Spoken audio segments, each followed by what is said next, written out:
Next up, we've got David Holsten, President of MAF US. And as I was in his office this last year, we were talking about his journey and some of the strategic planning he's done, and it just seemed very, very appropriate, and even more so with the situations we're in now, to have David share with us about the strategic planning. You know, David assumed the presidency of MAF on July of 2018. He and his wife, Natalie, joined MAF in 2000. During their years of service, initially as a missionary pilot and a mechanic, David served in several leadership roles, including chief pilot, program manager, regional director for Indonesia. He became a Christian at an early age and was nurtured in his faith by his family, as well as by his church and youth group. I think a lot of us can identify with that, so that's great. David received his Bachelor's of Science in Missionary Aviation Technology from Moody Aviation, holds a commercial pilot's license with multi-engine rating, as well as A&P mechanic's license. Prior to joining MAF, he worked as a flight instructor with Moody for 2 years.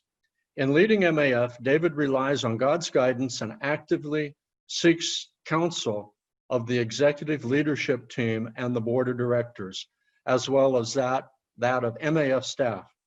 He says, "It's my desire not only to be part of addressing the significant physical needs of isolated people, but to also help them grow in their walk with the Lord.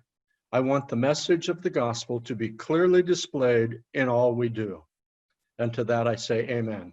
They reside in Nampa, Idaho, and have got 4 kids. And David, we're looking forward to what you've got to share with us on strategic planning here. Thank you for being willing to do this for us. Sure, Glenn, thanks. Greetings to everybody. I wish we could be in the same room together. It certainly isn't the same. Just seen a bunch of squares with people's names on it, but it is good to be with you. There's a lot of, excuse me, a lot of friends and acquaintances I know on this that are taking part in this today. So it's great to be with you, albeit in a unique sort of way.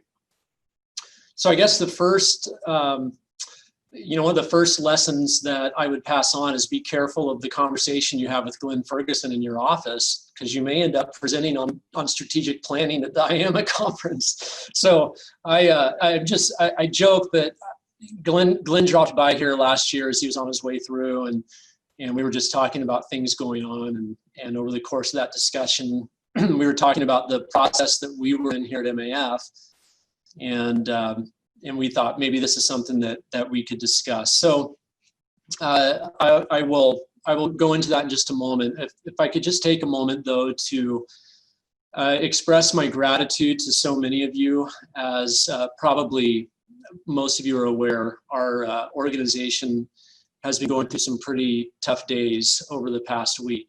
And we had our first fatal accident in 23 years that took place early last week with one of our pilots who was serving in Indonesia. And as you can imagine, I mean, that's a tough thing to deal with under the best of circumstances. But in light of everything else going on, it's been a particularly difficult time. But many of you have reached out to express your condolences and offers of support. I'm grateful for that. That has been one of the ways that God has shown us grace during this time. So thank you for your sensitivity and your your care for all of that. I also want to thank our friends at JARS in particular. Our protocol is that if we were to have something like this occur, we would work with another entity to have them lead the investigation for us. We have staff who are trained to do that, but just to have a better sense of objectivity and to give us a little bit of separation from that, we feel it's wise to have an outside investigator work through that. So we reached out to JARS, and they have graciously offered their services. So they're helping to lead that investigation. They're working with their team in Papua, and we have folks who are working with them as well, as we hope to find answers to that accident. I know that I know that probably many of you have different questions about this, and just real briefly, our pilot, her name is Joyce Lynn, and a really remarkable young woman who joined us about 3 years ago, highly educated, highly accomplished lady who really wanted to utilize her skills to respond to this calling that God had placed on her life, actually during an internship that she had with us over 10 years ago in Papua. So she joined us and was really on a journey that was very meaningful for her, and went over to Indonesia about 2 years ago, went through language training, and really not too long ago became, was a checked out operational pilot in the Kodiak. She experienced an emergency shortly after takeoff out of Sentani. She radioed a Mayday call, so we know that she was aware that something was amiss.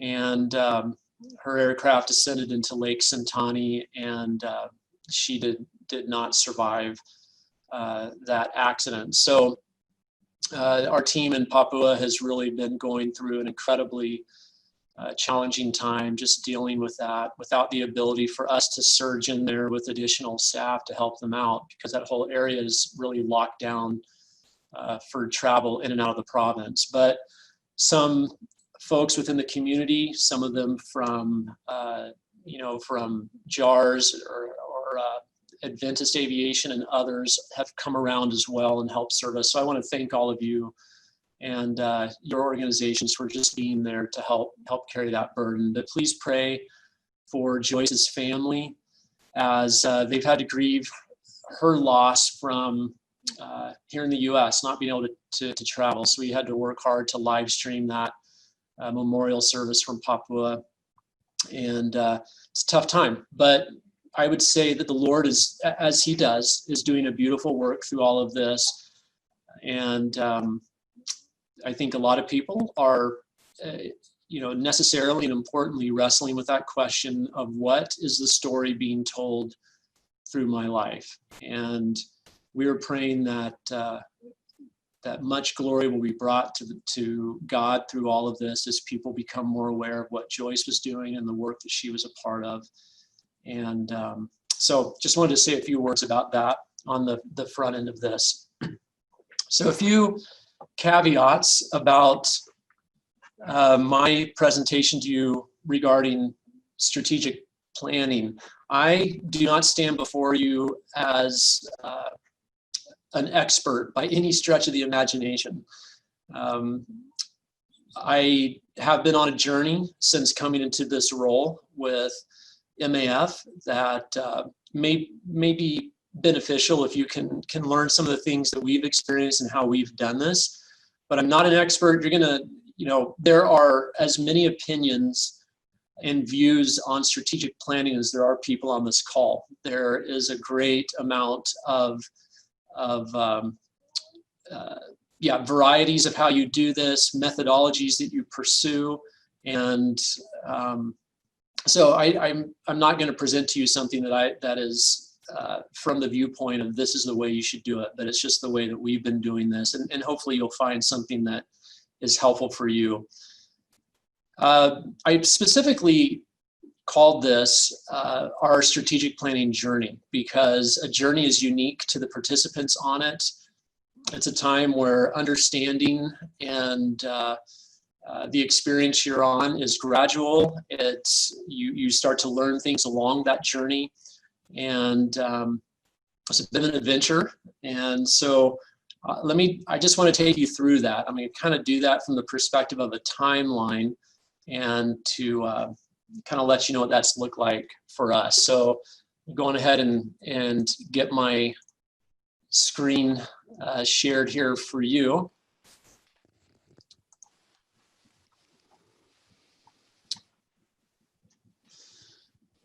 When I was asked to come into the role of President and CEO, our board actually wanted me at the same time that I was starting to come into that role to have a strategic plan put together. In retrospect, I think they would say that, yeah, that probably wasn't the best way for us to do that. But that was the original request from them. And that didn't happen. I was not able to deliver on that, but I think that was a good thing. And in the end, we came out with something that was a better quality. So in January of 2018, I was still in Indonesia. I was the regional director there, and I was the incoming president. I knew that we were waiting for our daughter to finish her senior year of high school, and then we were going to make the move to the US. At the urging of one of our board members, I was encouraged to look to have an executive coach that I could work with. And that was very appealing to me because I was highly aware of my lack of experience and the need for input as I was coming into this role.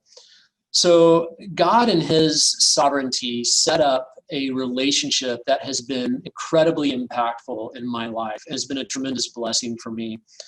My board came along and said, hey, we want you to do this. Please find somebody who's going to work well with you. And a couple of the board members suggested that I reach out to a gentleman by the name of Ron Price. Ron Price started out in ministry years, like 45 years ago. He's in his mid-60s now. And eventually became the CEO of a company for a number of years here in Idaho. He eventually moved out of that role and started a consulting firm that does executive coaching, strategic planning, and all sorts of other kind of developmental work with different Fortune 500 companies. So he has a large team that works with groups all around the world, and he happens to be down the road in the city of Boise. So he's a believer, he's very experienced in doing this, and when I reached out to him, he was eager to work with me, and that began a relationship that was kicked off in January of 2018. So Ron began to coach me just in my role of president CEO, but then he began to guide us in this journey that we were going on as it related to creating the strategic plan. And it didn't take long for us to interact with each other before it became clear that the timeline of delivering a strategic plan as I was coming into my role just wasn't going to work. I didn't feel comfortable about it. He affirmed that that was way too fast. And so I needed to be in the role. I needed to, while I understood the field context of MAF very well, particularly in Indonesia, I needed to come back to our headquarters and understand all the other elements of it at our headquarters and everything else that goes into running our ministry. And so in March of 2018, we went to the board at the board meeting, and I said, we need to rework this plan. I need to kick this plan down the road a ways because I just don't think I'm going to be able to deliver. And I want to put something before you that is of good quality and is well shaped for where we are. So the board, thankfully, saw the wisdom in that. They gave approval to slow the pace of the plan's development and really allowed me to set the timeline that I felt would be most workable. I hoped to deliver it maybe 6 months later. As it turned out, it took me about 14 months before we were able to put that plan in front of them because life goes on and all these other things. There was international travel, there was everything that comes in the role. It wasn't like I could just set aside complete time and attention to working on this plan. There were a lot of different balls that I was juggling. In July of 18, the first week that I came into the role, we held what we called a strategic direction retreat. Some of our board members actually flew in from other parts of the country to be a part of that retreat. And then we assembled key leaders of the executive leadership team, as long as some of our different directors who are working in different parts of the ministry. We tried to get a good cross-section, but we only wanted 15 people maximum to be a part of this retreat. We spent 2 days together. Again, this is my first week on the job, so I was really drinking out of a fire hose. But we got everybody together and just really from a big picture perspective started to just think in an expansive, creative sort of way about the ministry and about the times that we live in and what would be needed for us to be well positioned as we move forward. So that strategic direction retreat took place July of 2018. One of the things that Ron did during that retreat, which I think was really helpful and impactful for us, is he spent half a day just going through various personality assessments, things like the DISC report, and he does a lot of work with that, and actually had all of the attendees in the room kind of position themselves based upon what their unique personality was like. And he did this just to build awareness that we are coming at this with very different perspectives. And so some of us may be very analytical, we may be risk averse, others are very creative and are wanting to run after the latest idea. And to just kind of bring all of those personalities, put it out there in front of everybody and help us to understand that this is the composition of this team. Be aware when this person says this, this is what they're inclined to do. When this person says this, this is what they're going to maybe say. And it wasn't at all to say, and this is the right sort of person. It was just to build awareness. It helped us to extend grace to each other and to just understand each other better. I thought that was a really wise way for him to kick it off. And I appreciated the impact that that had as we continued the journey. So as the months went by the fall of 18, we were really working to compile input from the various retreat attendees. So this started to come in the form of spreadsheets and all sorts of information we were tracking where people said, okay, if we could only do 5 things or 10 things, I forget what the number was, this is what I think we should be doing in these various areas. I got another person who's a staff member of ours and really tasked him with compiling this and running point on this, because I simply did not have the capacity to do it. I did not have the bandwidth to be able to do it. So I needed to bring in help to work with me and to just collate all this information. But after we did that, there were some key themes that came to the surface, and we wanted to actually create pictorial icons for these themes and some small statements that we could put out to the organization and say, okay, we don't know where this is going to take us yet, but we believe these are the most pressing areas that we need to be focusing on. And this is what they look like. We called them our strategic priorities. So the first one is we felt like we needed to talk about the focus of our ministry. And that was just a sense of reviewing and refreshing the focus of MAF's ministry. So things like looking at our vision and mission statements, which we're actually still in the midst of doing that. And that's a unique one because we're part of a global family that involves some different organizations. So MAFI and MAF US, while we are legally separate entities, we share a lot of the branding and a lot of the ways that we talk about our ministry. So we don't feel like we can just operate unilaterally and make our own decisions about that. We want to walk with each other and do that in a harmonious and unified way. Okay, so these are some of the strategic priorities that we settled on. So our focus, the culture, we wanted to be able to really identify elements of our culture. This is really kind of like bringing clarity to the values that we have. Systems and structure, evaluating and realigning our systems and structures for greater effectiveness and margin. And we've done a tremendous amount of work on that now over the last year. Human resources, exploring strategies to mobilize new personnel for global ministry while seeking to better equip existing staff for resilient and fruitful service. So not just about how do we get more people to come to MAF, but how do we take really good care of those who are already serving with us.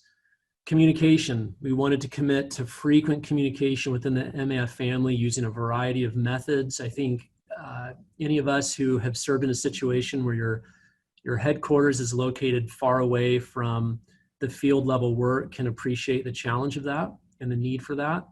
Funding, of course, has always been a challenge and will continue to be. So we want to just continue to innovate and invest in new funding strategies to keep pace with the increasing cost of ministry. Understanding, in the same way that Phil spoke earlier, that we the people who we work with and who fly on our aircraft have in many cases much more limited resources than maybe previous generations of those who we were serving had. So we have to wrestle with all of that. And then just unity. We wanted to intentionally pursue greater unity across the MAF family as we grow in our relationship with God and each other. So we think unity as an organization within our organization, but even outside of MAF, with the sort of relationship that we would have with people in IAMA and other organizations, we think that is serves as an important voice to the watching world. So these were the 7 key areas that we felt like we needed to throw ourselves into. And then it really became a process of, okay, what does that look like? So that was the compiling the input from those retreat attendees. Those were the key senior leaders that took place in that initial retreat.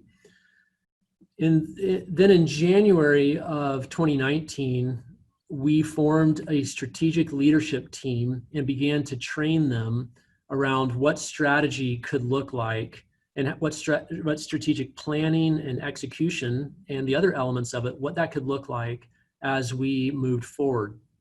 Something that was very important to me was to really build the architecture of a system that was sustainable and was doable for us. I was not interested in a few key leaders coming up with a strategic plan that had a lot of hoopla around its rollout, but then it gets stuck up on a shelf and nobody actually follows it. And that's kind of a harsh way of describing it, but you know, there were times where people have experienced that reality with a strategic plan. And I'm sure some of you can appreciate that. So actually executing the plan was pretty important to me, but I wanted it to be across a broad cross-section of the organization, that it wasn't just a few people who were owning this, but we had a lot of people who were owning this and a lot of people who were invested in the creation of that plan. So we formed this strategic leadership team. This had about, you know, at different times, 22, 25 people on it, which is a big group of people to work with and kind of get up to speed. But Ron Price, who was our guide, who was working with us on this, did some really, I think, great work around training that team. And so we gathered them together and we just started to go through the nuts and bolts of what strategic planning could look like, or at least the methodology that Ron liked to guide people through, which may look different than what you've experienced. So that began in January of 19. We then started to have quarterly meetings with the strategic leadership team. So again, these were the executive level leaders, as well as the director level, which is you know, folks who may be in charge of the support raising side for our supported staff, or the director in charge of marketing and communications, or maybe it was the director who's in charge of safety and quality, or the director of our HR benefits, those sort of folks. So that gave us a broad cross-section of input. We also had our regional directors from overseas who were on this. So we were doing it over Zoom, and we were having them call in and really bring the field perspective to the conversation. So we started up a rhythm where every 90 days, basically, we were getting together. We would get together for 2-3 hours, sometimes longer, as a team. Ron would usually be with us. He would bring a training element, and then there was oftentimes kind of a reporting out side of it, where folks would share things that they had done since we'd given them assignments the last time together. So that started to get a lot more people involved in the plan, and that's how we started to move forward with that. So the core of the methodology that Ron taught to us, and what he calls the 5 phases of effective strategy, it's a cyclical process where you start with strategic thinking, you then move into strategic decisions, strategic planning, strategic implementation, and strategic learning. And then it loops back to the beginning. We decided that our first time through this, we were going to try to basically complete this cycle over the course of 1 year. And it's now going to be longer than that, but the idea was that we would circle back and we would kind of begin the process again and try to get better and better at it. So we made the decision that that the strategic plan that was going to come out was only going to be for 1 year. which was a shift from what a lot of people would expect a plan to look like. But thankfully, my board chairman and I were quite a well aligned on this. He really felt like that was a great way to do it. It's more iterative in nature. And the reality is that there was a whole group of new leaders who were moving into the positions that we were in. And we could see things that we felt needed to be addressed. We needed to focus on some internal issues before we could start to think maybe in the more traditional long-term perspective that people often associate with a strategic plan. And we had to be okay with that and kind of let people know that it's okay for us to really throw ourselves into dealing with some of our own internal deficiencies so that we can actually be equipped and prepared to move forward with maybe some of the further reaching stuff. So each of these phases kind of looks like this. With strategic thinking, it's open-ended, it's ideation without judgment, it's what if we could try anything and we knew it could not fail. And that's what that strategic direction retreat in the middle of 2018 looked like. It's really kind of turning people loose and letting them think in an expansive way and just to allow new ideas to come in. We then move to strategic decisions, and this is where you kind of have to start getting a little bit more realistic. You say, okay, with limited resources, what matters most? What should we say yes to doing? There's a lot of saying no to doing. So there's things that may be compelling, but you have to be careful that you're not chasing just a shiny bauble and you're getting distracted from the things that we really need to be focusing on the most. So that is what the strategic decision side looks like. And then you go into a strategic planning part. And this is when you take those decisions, you convert them into SMART goals. If you're not familiar with that acronym, it's, a SMART goal is specific, measurable, achievable, realistic, and time-bound. And some folks change that terminology slightly, but it's just really about setting good goals and holding yourself accountable to them. You then want these goals to cascade down throughout the organization. You want to communicate and invigorate your stakeholders so that hopefully you have a successful implementation of the plan. And the goal is that with a good strategic plan, and this is what Ron's coaching provided for us, because I wouldn't have known what this number should be, but they have found, and they've done a lot of research and a lot of work with big multinational corporations, that if you can complete 80% of your plan, that's a really good sort of benchmark to shoot for. 100% completion is almost unheard of, but you want to shoot for about 80%. So as we made the plan, we wanted to really ask ourselves, okay, let's just not create some pie in the sky stuff, but we want to be realistic. What do we believe we can complete, 80% of this plan? So that kind of factored into the creation of it. We then go into the strategic implementation side. So this is where you create ongoing focus around what matters most. You provide accountability throughout the organization, and you review and adapt as circumstances change. So that's really where we kind of reside right now at MAF in our current cycle. From there, you go to strategic learning, and you want to say, what did we say we were going to do? And then what did we actually do? What did we do well? What do we need to learn from so that we can, use or improve during the next cycle? So this is the cyclical nature of the methodology that we chose to pursue.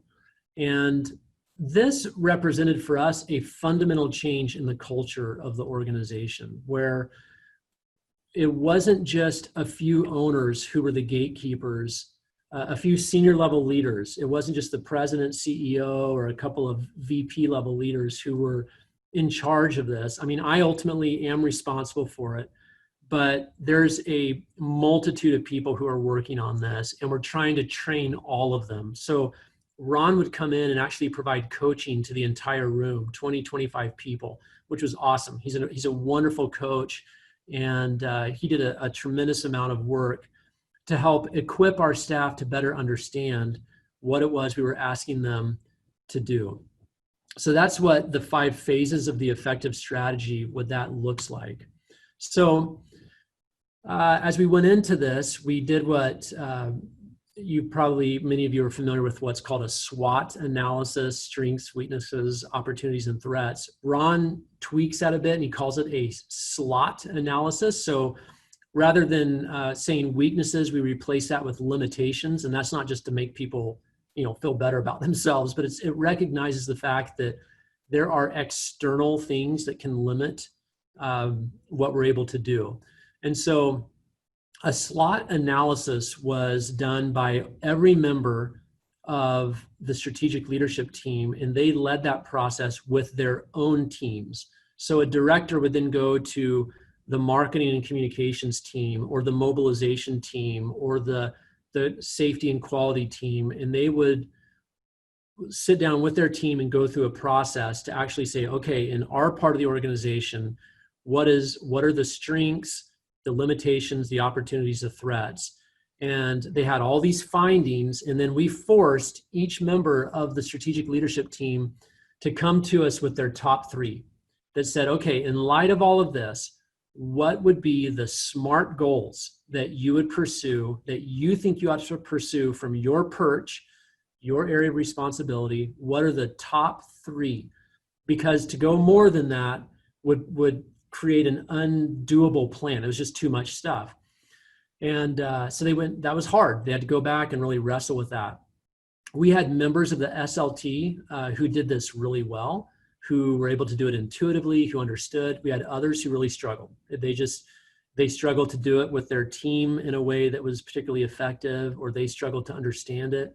And so there was a lot of growth and understanding that needed to develop in order for us to do that. It was kind of clumsy the first time around, but that was our goal, to kind of get through it and learn what we could. Okay, is this still looking okay? Can everybody see it all right still, I hope? Yes. Mm-hmm. Okay. In July of 2019, we went into, bringing all this information in, and then actually creating a plan that people could hold in their hand and look at. And for me, design is important, aesthetic is important, readability, creativity, all of that. For me personally, my eyes will glaze over if I'm handed a strategic plan that's 50 pages long and just text. It's hard for me to engage with it. And I was concerned that our MAF family may be inclined to put it down as well if they couldn't, if they couldn't review it in a way that was engaging for them. So at the end of this, I'll show you what that plan looks like. We'll switch screens and look at a PDF, and you can kind of get an idea of what that looked like. But we threw ourselves into the plan design process, working with graphic designers and our marketing team, and really wanted to put on, create a nice, visually pleasing plan that people would actually be inclined to read and to look at.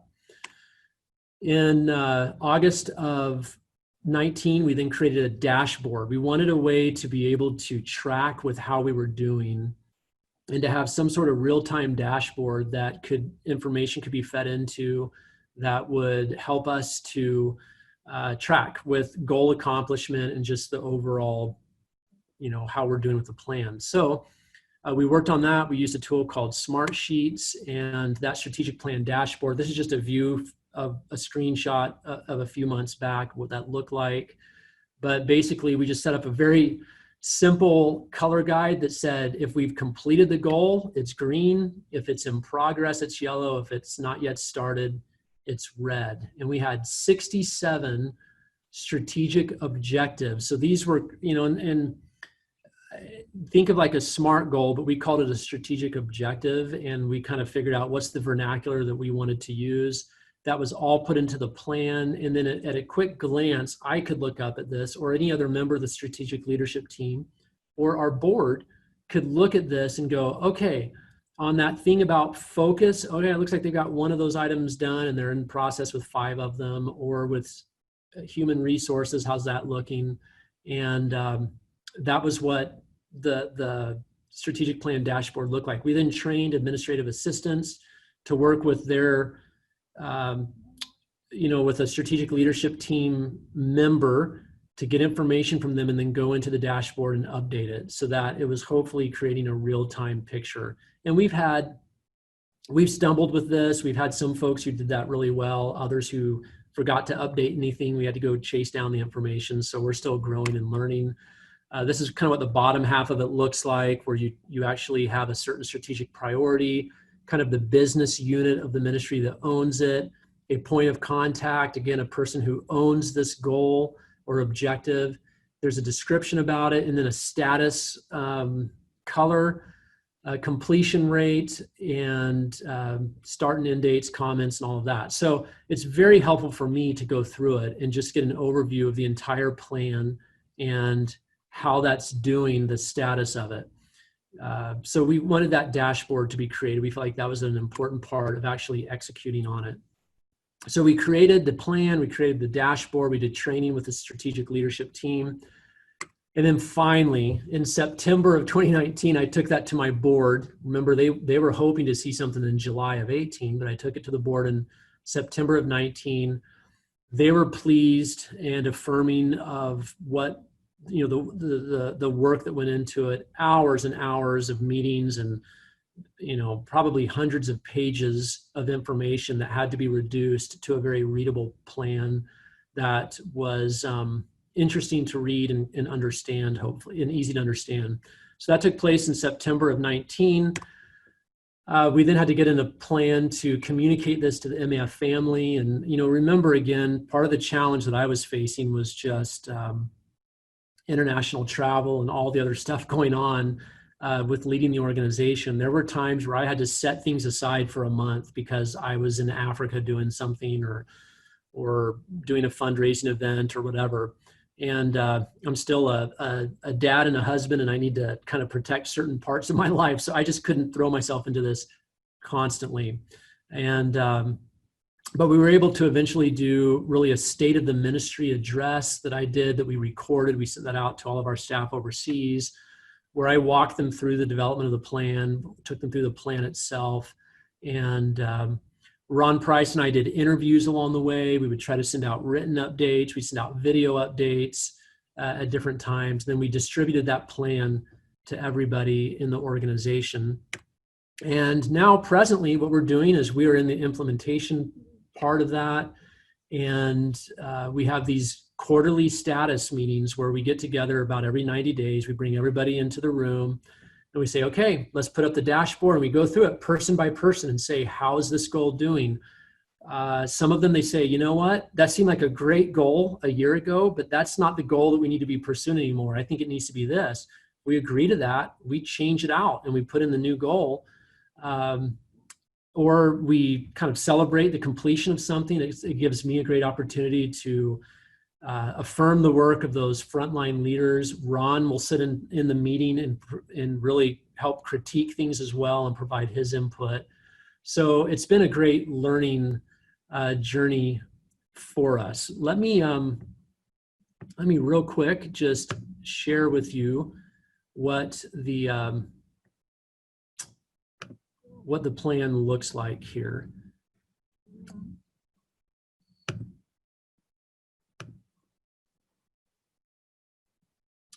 Okay, does that, can you see that okay?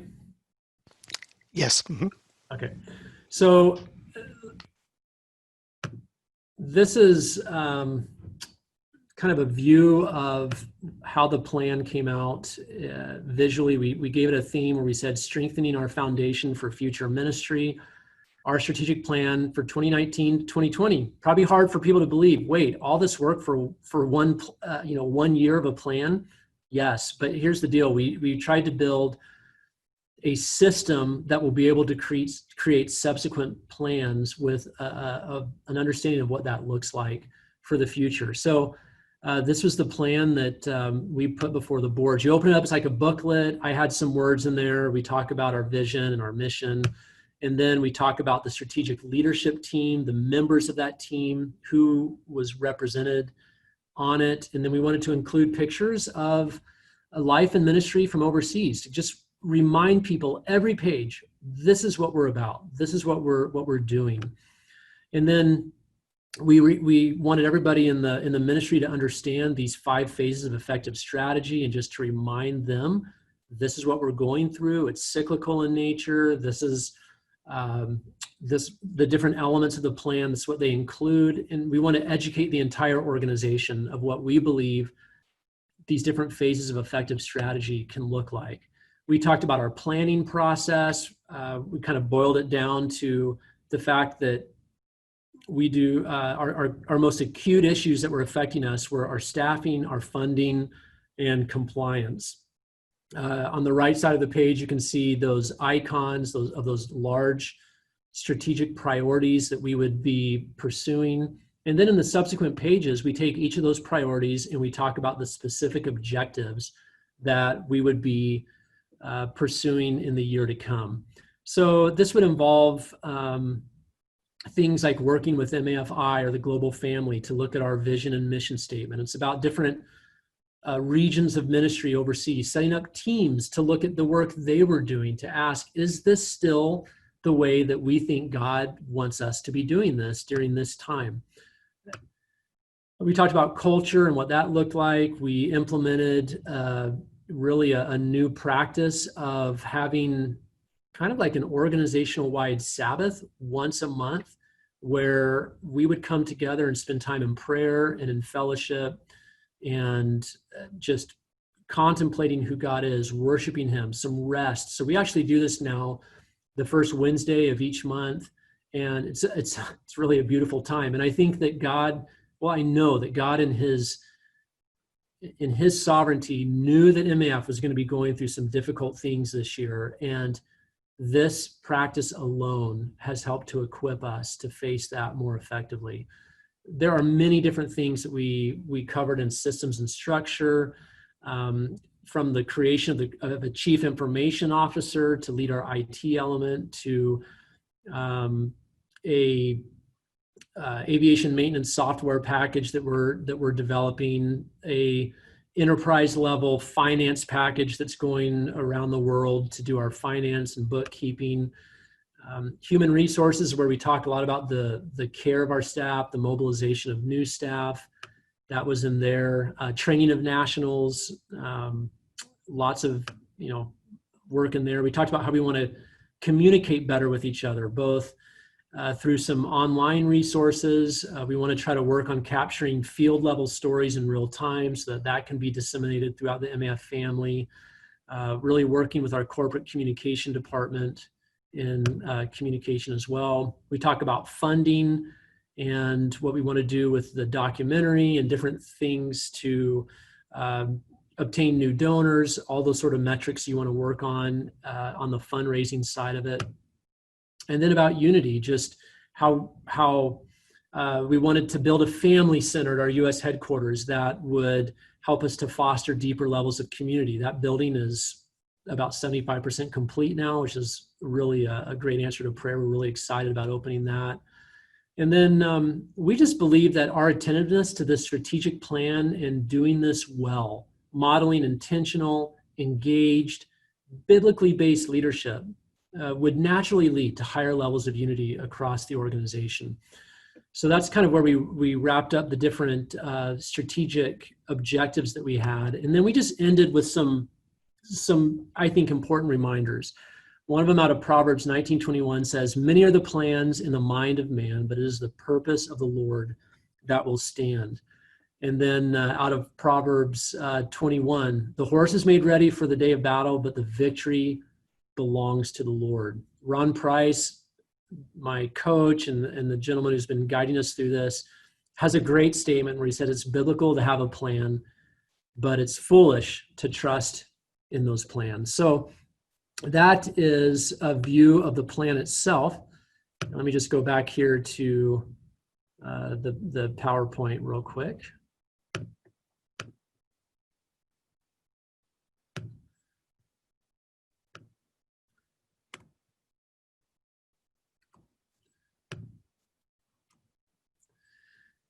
Ten observations that I would just share with you. Maybe call them lessons learned or takeaways of my own that I would say now, looking back on this whole process, this is what we've learned. what I've experienced. So first of all is invest in a competent guide. If I had tried to lead this process on my own, even though I love strategic thinking and planning, and just I do have an inclination, I think, in a certain level of gifting in that. Actually going through all of the logistical elements that are required to bring a plan like that and something coherent, I did not have the needed expertise in that. And so Ron Price served as an amazing guide for me. And it is an investment. I mean, we have spent thousands of dollars on his instruction for us, but every dollar has been worth it. It has been very helpful to have his input. And I would just strongly urge people, the sooner you can admit to having limitations and getting somebody to come alongside of you to help you, I would say the better. So invest in a competent guide. That was something that for MAF, we needed to have somebody like that. And it was really important. Get on the same page with your board. You know, early on, I love my board. It's an incredible board, very talented, but they had an unrealistic expectation at the beginning. But thankfully, they gave it with the caveat that they said, this could change should we, if we deem it necessary, everything is subject to revision. And they were very willing to revise that when we explained to them the process that we wanted to go through, that this wasn't just about making a plan, but this was about building an entire methodology and culture around strategic planning. So once we were on the same page with the board, I wasn't feeling the sort of pressure to deliver on the timeline they had originally given me, and that was very helpful. Then I think it's great to build a strong team with broad representation. It is important to hear the voice of your field level staff. It's important to hear the voice of non-technical staff, of elements of the ministry that maybe, you may come to the process with a certain mindset. There may be other people there that come with a different viewpoint. And so to have a strong team with broad representation, I think is really important. I would say the planning process is critical. Be careful of trying to take a shortcut just to meet a deadline. If you need more time, just take it. Come out with something that has good quality. I think that's important. Remember that the journey that you're on may be as important as the destination you're going to there. So just by doing this well, I think it helped to create more trust with the people who are involved in it. And I would say don't take shortcuts in the planning process. Be realistic with your planning. I think that strategic plans are full of really aspirational language. And as you know, in the role that I'm in, I am all the time asked, what's your vision for the future? And, tell me where you think you're going to be in 20 years. And I have ideas and I have thoughts on that, but I certainly don't have that encapsulated in really clear sort of statements, because I know that things like, an accident could happen. And now we know that things like a pandemic can happen that can be incredibly disruptive. And so be realistic with your planning. I would say don't set the bar so high that everybody is demoralized when you can only do 30% of your goals. We thought, let's set the bar at a much more reasonable place. Let's try to hit that 80%. And I don't know, time will tell. The last couple of months have been very disruptive to our whole planning process, but we'll see where we end up by the end of this year. Frequent review with the team will be needed. We would, Ron and I would provide instruction to the team members. We would come back the next time and there would be questions about things that we thought we'd covered thoroughly. And there's just confusion comes up, or maybe 2 months have gone by since the last meeting. So you're just going to need to review things frequently. And everybody is on a growing process, understanding, okay, how does this work? What's the nomenclature we're going to use? Are we going to call it an objective? Are we going to call it a priority? Are we going to call it a goal? Are we going to call it a task? That sort of thing. We had to bring clarity to that. It just required a lot of review to occur. Communicate frequently. I felt like that was one of the more important tasks that I had as the leader, was just to continue to remind people that you haven't heard from us, but work is continuing. This is where we are. And then I really try to be intentional that when I'm speaking to the MAF family, if there is something that has connective tissue to our strategic plan, I will try to mention that. I just want to remind people that, hey, this is part of our strategy when we did this, or this thing that we just did, this was part of our strategic plan, just to help remind them and encourage them that we are accomplishing these things that we set out to do. I think focusing on healthy accountability leads to better execution. So I would say this is one of the common places where the ball is dropped with a strategic plan. You do put a lot of work into the creation of the plan, and then it just kind of starts to fall apart when people don't remain focused on it. So we really wanted the accountability part to be in there, but not in an unhealthy, fearful sort of way. But again, like our strategic leadership team gets together, we put that whole dashboard up and everybody goes through it and they say, well, this is where I am in this. And so people know that's going to happen, and it will invigorate them to work on their goals and to do a better job executing that. Remember that culture change takes time. So this strategic planning process has absolutely represented culture change for us. It's about listening to multiple stakeholders. It's about pushing decision-making down to deeper parts of the organization. It's about communicating more. It's about being spirit-led and prayerful in our planning. All of these things are part of culture change, and you just don't get there overnight. You need to give yourself the understanding that's going to take some time. And then I would just end with this reminder again from Scripture that many are the plans in the mind of man, but it is the purpose of the Lord that will stand. So I have tried to remind our MAF staff time and time again, we are not going to put our hope in this plan. Our hope is in the Lord.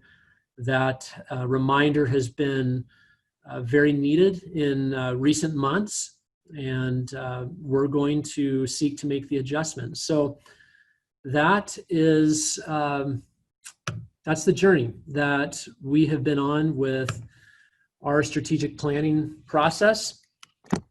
And I thought I'd give some time if we need it for Q&A, but I think I only have about 2 minutes for that. So Glenn, back to you. Hey, David, that is wonderful. One of the thoughts I had was, wow, this is so complete and so detailed, but everybody's is going to look different. And I think you'd be the first one to agree with that, you know, this isn't the only way to do it.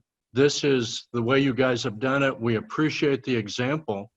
And the important thing is that all of us, small organizations or large, do something like this so that we know where we're headed in the future.